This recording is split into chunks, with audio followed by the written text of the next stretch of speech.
এবার সত্য গোপন রাখা গেল না, আসল সত্য ফাঁস হয়ে গেল।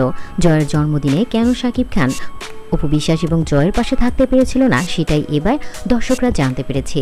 জি হ্যাঁ বন্ধুরা, আপনারা সবাই জানেন যে জয়ের জন্মদিনের দিন কিন্তু শাকিব খানকে আমরা তার পাশে পেয়েছিলাম না।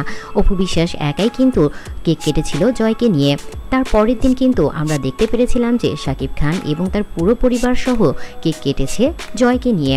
এবার আসল সত্য সবার প্রকাশে নিয়ে এসেছে অপু বিশ্বাস নিজেই।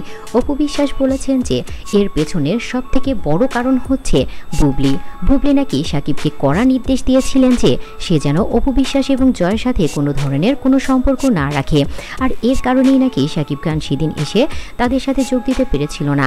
আপনারা সবাই জানেন যে শাকিব খান কিন্তু নিউ ইয়র্ক থেকে একাই এসেছিল বাংলাদেশে এবং বুবলি কিন্তু ছিল তার সন্তানকে নিয়েই সেখানে। তারপরেই কিন্তু সে এসে আবারও যোগ দিয়েছিল অপু বিশ্বাস এবং জয়ের জন্মদিনে। অপু বিশ্বাস আরও বলেছেন যে বুবলি নাকি এমন ধরনের হুমকি দিয়েছে যার কারণে শাকিবের ক্যারিয়ার নষ্ট হয়ে যেতে পারে বা ভবিষ্যতে জয়েরও সমস্যা হতে পারে। এজন্যই নাকি শাকিব খান তার জন্মদিনের দিন এসে ওখানে উপস্থিত হননি, কিন্তু পরের দিন ঠিকই তার সন্তানের কাছে এসে আবারও কিন্তু জন্মদিন পালন করেছে তার দাদা দাদি ফুপা ফুপু সবাইকে নিয়ে, এবং জয়ও কিন্তু খুবই আনন্দ ছিল।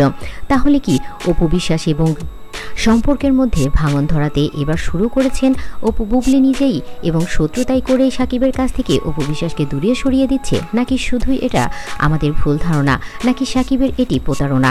এবার শুধু দর্শকদের দেখার পালা। দর্শক, আপনাদের কি মনে হয়? আপনাদের মতামতটি অবশ্যই কমেন্টসে জানিয়ে যেতে ভুলবেন না। ভিডিওটি ভালো লাগলে লাইক কমেন্ট বেশি বেশি করে শেয়ার করবেন এবং আমার চ্যানেলটি সাবস্ক্রাইব করে পাশে থাকা বেল আইকনটি অন করে রাখবেন। ধন্যবাদ সবাইকে, আল্লাহ হাফেজ।